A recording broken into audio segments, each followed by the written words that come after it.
Ignoré una llamada el día más importante de mi vida. Pensé que era algo sin importancia, como siempre. Al día siguiente recibí mi diploma. Ese mismo día empezó la tragedia. Desde entonces vivo con una pregunta que nunca se calla. ¿Y si hubiera contestado? Me llamo Daniel, mi mamá se llamaba María, mi papá Jorge, y tengo dos hermanos menores, Sofía y Mateo. Esta no es una historia sobre una graduación. Es una historia sobre una llamada que decidí ignorar. Y el peso que eso dejó para siempre. Miré la pantalla. Era mi mamá. La vi y no contesté. No fue una decisión dramática. No fue algo profundo. Fue algo pequeño, automático, cotidiano. Pensé, la llamo después. Y luego pensé algo peor. Seguro quiere preguntarme algo sin importancia. Mi mamá siempre llamaba por cosas simples. Si había comido, si había dormido bien, si hacía frío, si llevaba chaqueta, si estaba tomando agua. Preguntas pequeñas, repetidas, inofensivas. Ese día me sentía demasiado ocupado para responder algo así, demasiado enfocado en mi momento, demasiado dentro de mi propio mundo. Además, si contestaba, sabía lo que pasaría. Se alargaría la llamada, se pondría sentimental, me pediría fotos, me diría que estaba nerviosa por verme en la ceremonia, y yo no quería romper el ritmo del día, no quería salir de esa burbuja, así que dejé que sonara. El teléfono dejó de vibrar, y la vida siguió. Volví al ensayo, luego a las fotos. Luego a los chistes, luego al ruido. En algún momento, entre tanto movimiento, tomé una decisión que hoy todavía me pesa admitir. Puse en mi perfil, ocupado hasta nuevo aviso. Me pareció práctico, inteligente incluso, como una forma elegante de decirle al mundo, hoy es mi día. Las horas pasaron rápido, demasiado rápido. Cuando por fin revisé el celular con calma, noté algo extraño. No había más llamadas de mi mamá, ni mensajes, nada. Me pareció raro, pero no alarmante. Pensé que simplemente había entendido que estaba ocupado, que ya hablaríamos después, que mañana nos veríamos en persona. Porque claro, ella iba a estar en la graduación. Toda mi familia lo sabía desde meses antes. Les había enviado la invitación. Habíamos hablado de los asientos, de las fotos, de la cena después. Todo estaba planeado. Todo estaba bien. O eso creía. Esa noche regresé a mi habitación en la residencia universitaria con el cuerpo agotado y la mente todavía acelerada. El cuarto estaba en silencio. Ese silencio raro que solo aparece cuando algo importante está por pasar. Me quité los zapatos y los dejé tirados sin cuidado. El traje seguía colgado, inmóvil, como si estuviera esperando su momento. Me tiré en la cama sin cambiarme. Pensé en el día siguiente, en subir al escenario, en escuchar mi nombre, en ver a mi familia entre el público. Imaginé a mi mamá grabando con el celular en vertical, como siempre, gritando mi nombre aunque le diera pena, llorando antes de que empezara la ceremonia. Sonreí y entonces por un segundo pensé en devolverle la llamada. Solo un segundo. Miré el teléfono. Estaba ahí en la mesa de noche, silencioso, inofensivo. Pero en lugar de marcar, hice algo que todavía no puedo explicar del todo. Lo puse en modo avión. Me dije a mí mismo que era para descansar, para no distraerme, para dormir bien antes del gran día. Quería que nada interrumpiera ese momento perfecto, nada. Ni notificaciones, ni mensajes, ni llamadas, ni siquiera de ella. Cerré los ojos con esa tranquilidad absurda que uno tiene cuando cree que todo está bajo control. Me dormí rápido, profundamente, sin sueños, sin interrupciones, sin imaginar que en algún lugar esa llamada seguía existiendo, no como un sonido, no como una notificación, sino como una decisión. Una de esas decisiones pequeñas que parecen insignificantes hasta que dejan de serlo. La llamada se quedó ahí, como una más, como algo normal, como algo que podía esperar. Nunca imaginé que ese momento, ese gesto mínimo, ese luego la llamo, se convertiría en el recuerdo más pesado de toda mi vida, y en algo que desde entonces me acompaña todos los días, como un eco, como una sombra, como una pregunta que nunca deja de volver. ¿Qué habría pasado si hubiera contestado? Me desperté antes de que sonara la alarma. Ni siquiera recuerdo haber dormido mal, pero abrí los ojos como si algo me hubiera empujado desde dentro. El cuarto estaba en silencio, con esa luz gris tenue que entra justo antes del amanecer. Por un momento me quedé mirando el techo, intentando entender por qué sentía el corazón tan acelerado. Era el gran día, mi graduación. Me levanté rápido, casi mecánico. Me duché más rápido de lo normal, como si el tiempo estuviera compitiendo conmigo. Mientras el agua caía, repasaba mentalmente el orden del evento, el momento exacto en que dirían mi nombre, cómo debía caminar, cómo recibir el diploma, cómo sonreír para la foto. Quería que todo saliera perfecto. Perfecto. Me vestí con cuidado exagerado.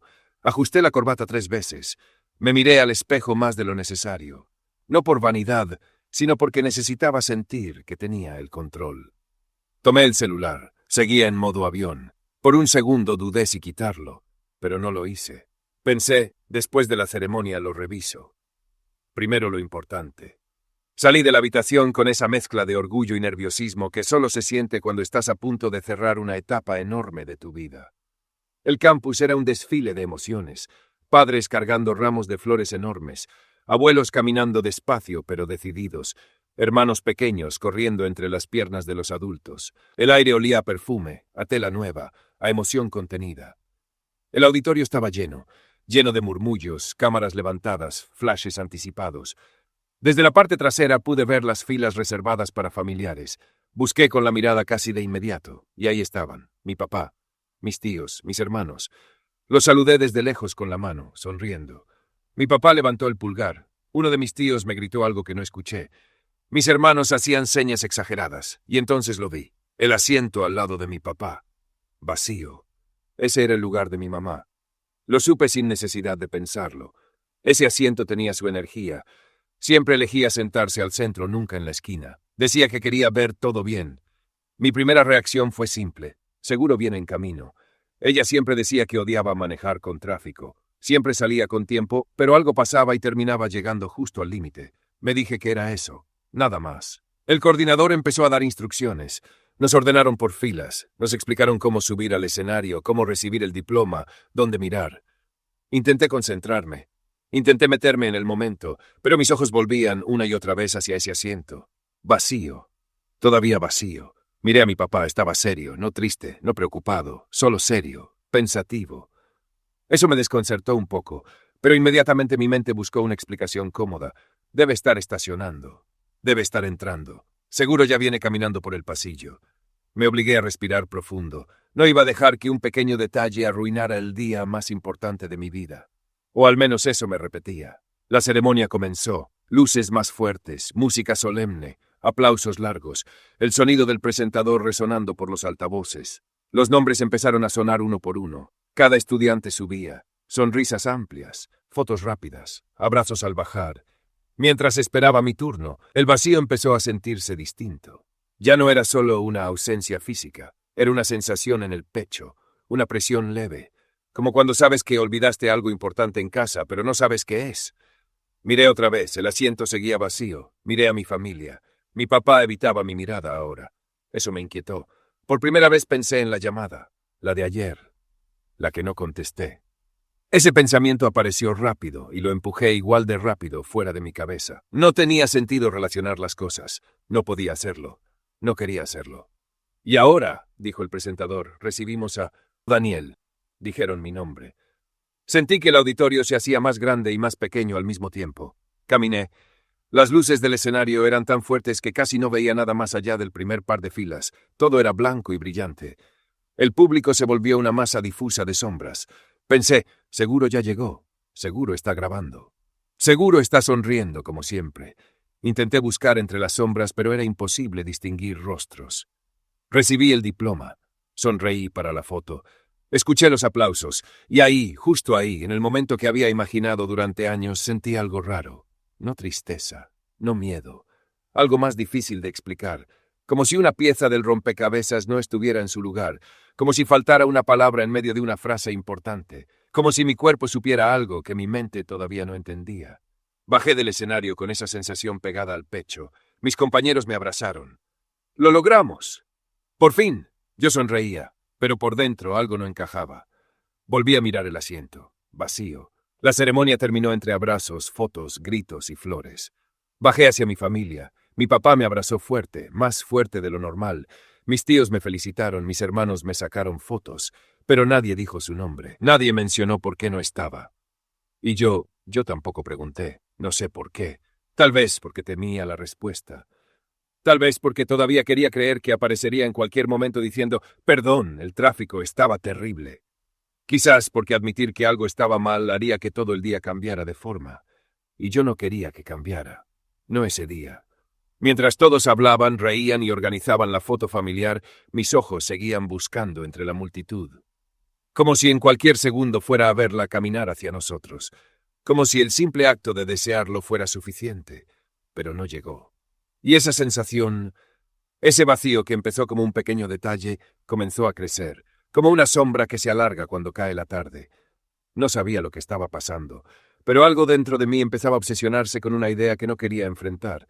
La última vez que supe de ella fue esa llamada, la que decidí ignorar. Y mientras todos celebraban, mientras sostenía mi diploma y sonreía para las fotos, esa llamada empezó a pesar más que cualquier logro. Sin saberlo, el momento más importante de mi vida ya estaba empezando a cambiar para siempre.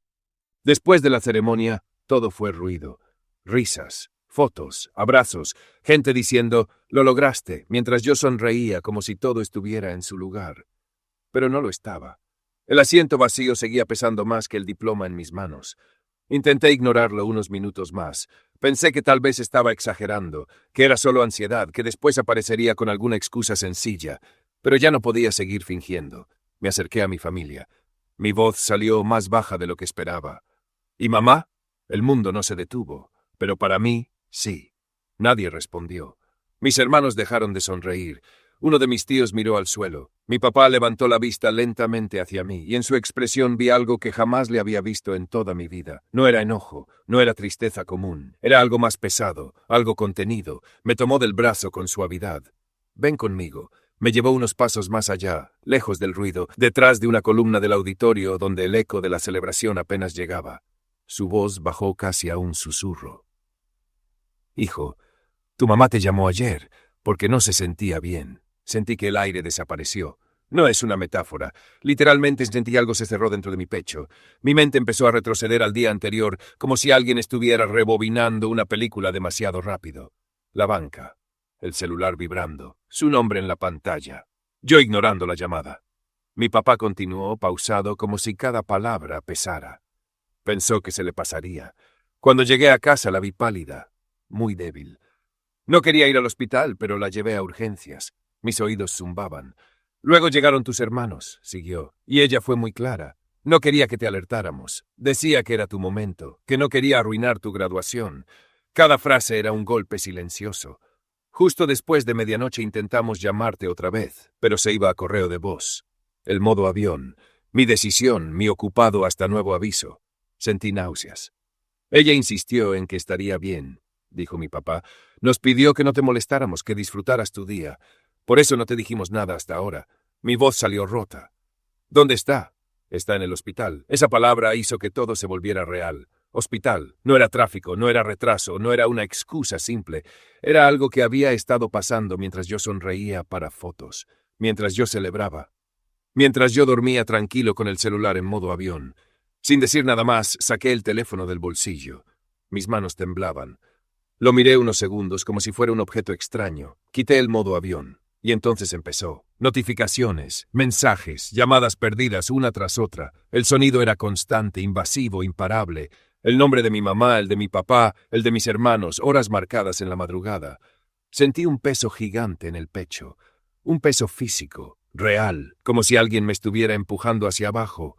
¿Cómo no lo escuché? ¿Cómo no insistí en devolver la llamada? ¿Cómo decidí que no era importante? Las preguntas comenzaron a acumularse, desordenadas, agresivas. Empecé a caminar, luego a caminar más rápido, luego a correr. No recuerdo haberme despedido de nadie, no recuerdo haber dicho nada coherente. Solo recuerdo correr por el estacionamiento con el traje puesto, con el diploma aún en la mano, mientras mi familia me seguía intentando alcanzarme. «Tranquilo», decía alguien detrás de mí, pero yo no podía. Me subí al carro con mis hermanos y mi papá. Cerré la puerta sin pensar. El sonido seco del golpe retumbó dentro de mi cabeza. El trayecto hacia el hospital fue el más largo de mi vida. Nadie hablaba. El sonido del motor parecía demasiado fuerte. Miraba el celular una y otra vez, como si las llamadas pudieran cambiar de significado si las observaba suficiente tiempo. Ahí estaba. La primera llamada, la que ignoré. Luego otra, y otra, y otra. Me obsesioné con la hora exacta. Intenté reconstruir lo que estaba haciendo en cada minuto mientras ella intentaba comunicarse. A las 11:47 p.m. yo estaba organizando el traje. A las 12:03 a.m. estaba acostándome. A las 12:15 a.m. probablemente ya dormía. Mientras tanto, ¿ella qué sentía? ¿Estaba asustada? ¿Dolorida? ¿Solo quería escuchar mi voz? Mi mente empezó a fabricar escenarios que no podía detener, cada uno peor que el anterior. Me incliné hacia adelante en el asiento, apoyando los codos en las rodillas. Por primera vez entendí que algunas decisiones pequeñas no lo son tanto, que ignorar una llamada puede no parecer grave, hasta que lo es. Miré por la ventana. Las calles pasaban borrosas. La ciudad seguía funcionando con normalidad. Gente caminando, semáforos cambiando, carros avanzando. Y yo sentía que el mundo se había fracturado en dos. Antes de esa llamada. Después de esa llamada. En ese momento entendí algo que nunca me había planteado. Hay días que parecen perfectos, hasta que descubres lo que estaba ocurriendo en paralelo. Y hay decisiones que creemos insignificantes, hasta que nos persiguen. Mientras el hospital aparecía a lo lejos, una sola pregunta empezó a repetirse en mi cabeza, una y otra vez, como un eco imposible de silenciar. Si hubiera contestado, habría cambiado algo, o simplemente habría estado ahí cuando más me necesitaba. Y por primera vez desde que comenzó todo, el orgullo por mi graduación desapareció por completo. Solo quedaba una sensación: miedo. Llegué al hospital todavía con la toga puesta. Ni siquiera recuerdo haber decidido no quitármela. Simplemente seguía ahí, colgando de mis hombros como un recuerdo absurdo de algo que ya no importaba. Cuando entré, varias personas me miraron, no con curiosidad, con extrañeza. Era como si yo fuera una contradicción caminando, alguien vestido para celebrar en un lugar donde nadie celebra. El olor a hospital me golpeó de inmediato. Ese olor limpio pero frío que parece borrar cualquier emoción cálida. Las luces blancas, los pasos apresurados, las voces bajas. Todo se sentía fuera de lugar, como si hubiera llegado a otro mundo sin prepararme. Mi papá me esperaba en el pasillo. Tenía los ojos rojos, pero no lloraba. Eso fue lo primero que me asustó. Cuando una persona deja de llorar, a veces es porque ya no puede. «Está dentro», me dijo. Caminé sin sentir las piernas. Cada paso se sentía pesado, como si avanzara dentro del agua. Empujé la puerta. Y ahí estaba, mi mamá, dormida, llena de cables, monitores, tubos, luces parpadeando lentamente. El sonido constante de una máquina marcando su pulso se quedó grabado en mi cabeza. Ese sonido, todavía lo recuerdo. Me acerqué despacio, como si cualquier movimiento brusco pudiera romper algo invisible. No parecía ella, o tal vez sí, pero una versión lejana, silenciosa, frágil, la mujer que siempre estaba en movimiento. Ahora estaba completamente quieta. Sentí algo quebrarse dentro de mí. «Preguntó por ti toda la noche», dijo mi papá desde atrás, con voz baja. No me giré. No podía apartar la mirada de su rostro. «Quería escuchar tu voz antes de entrar a cirugía». Esas palabras atravesaron todo, el ruido, el aire, la lógica. Saqué el celular lentamente, mis manos temblaban. Abrí el registro de llamadas, ahí estaba su nombre, la última llamada perdida. El tiempo se detuvo en ese número. No recuerdo haber llorado tanto en mi vida. No fue un llanto elegante ni silencioso, fue crudo, desordenado, como si algo dentro de mí se estuviera rompiendo sin control. Quise hablarle, decirle que ya estaba ahí, que lo sentía, que contestaría 1000 llamadas si pudiera volver atrás. Pero en ese momento entró un médico, dijo que tenían que llevarla a cirugía. Todo empezó a moverse muy rápido. Camas rodando, puertas abriéndose, indicaciones cortas. Intenté decir algo, cualquier cosa, pero no pude. No me salieron palabras, no pude despedirme, solo vi cómo se la llevaban, y esa imagen se quedó conmigo para siempre. Nos quedamos en la sala de espera, mi familia sentada en silencio, nadie hablaba, el reloj avanzaba con una lentitud insoportable, fueron horas, pero para mí fueron eternas. El tiempo dejó de ser tiempo, era solo espera, vacío. Pensamientos que iban y venían como golpes, siempre le contestaba, siempre. Aunque fuera para decir, luego te llamo, aunque fuera por cosas pequeñas. No entiendo por qué ese día fue diferente, por qué decidí ignorar justo esa llamada. Esa pregunta empezó a repetirse en mi cabeza como una obsesión, una y otra vez, hasta que dejó de ser pensamiento y se convirtió en peso. En algún momento el médico salió, llamó a mi papá aparte. Eso nunca es buena señal. Los vimos hablar a unos metros, no escuchábamos nada, pero el lenguaje del cuerpo lo dijo todo. Mi papá se quebró, literalmente. Sus hombros se vinieron abajo como si algo invisible los hubiera aplastado. Mis hermanos se levantaron de golpe. «¿Qué pasó?», preguntó uno. El médico nos miró y con una firmeza que nunca voy a olvidar dijo: «Lo siento, no aguantó la operación». El mundo se rompió ahí, sin ruido, sin advertencia, simplemente se rompió. Mis hermanos se desplomaron en llanto, gritos, sollozos, desesperación. El pasillo se llenó de dolor. Pero yo me quedé en blanco. No entendía las palabras. Era como si alguien hablara en otro idioma. «Lo siento». No aguantó. Operación. Las escuchaba, pero no las procesaba. Mis ojos empezaron a llenarse de lágrimas, pero mi cuerpo no reaccionaba. Estaba quieto, pálido, congelado, como si mi mente se negara a aceptar lo que acababa de pasar, hasta que pasó, de golpe. Un sonido salió de mí que nunca había escuchado antes. Un grito, agudo, roto, un grito que no parecía humano. Sentí como algo dentro de mí se desgarraba por completo. Mi alma se rompió en ese instante. No pude despedirme. No pude decirle que la amaba una vez más. No pude responder esa última llamada. Y esa realidad pesa más que cualquier recuerdo. Desde ese día una pregunta vive conmigo. No todos los días grita, pero siempre está. ¿Habría cambiado algo si hubiera contestado? Tal vez no habría evitado lo inevitable. Tal vez el final habría sido el mismo, pero quizás habría estado ahí. Quizás habría escuchado su voz por última vez. Quizás no cargaría con este silencio. No sé si habría cambiado el destino, pero sí sé que habría cambiado mi recuerdo. Y esa duda es una marca que llevaré siempre en el fondo de mi corazón roto. Ese día entendí algo que nadie te enseña en la escuela. Nadie te lo dice en las graduaciones. Nadie lo escribe en los diplomas. La vida no siempre te avisa cuándo será la última vez, la última llamada, la última conversación, el último después hablamos. Y creemos que siempre habrá tiempo, que siempre habrá otra oportunidad, hasta que un día no la hay. Desde entonces vivo con una regla simple, una que aprendí demasiado tarde. Por más ocupado que esté, por más ruido que tenga el mundo, por más importante que parezca el momento, nunca ignores una llamada de quien amas. Porque a veces no es solo una llamada, a veces es una despedida disfrazada de rutina, y cuando la ignoras, el silencio que queda puede acompañarte toda la vida.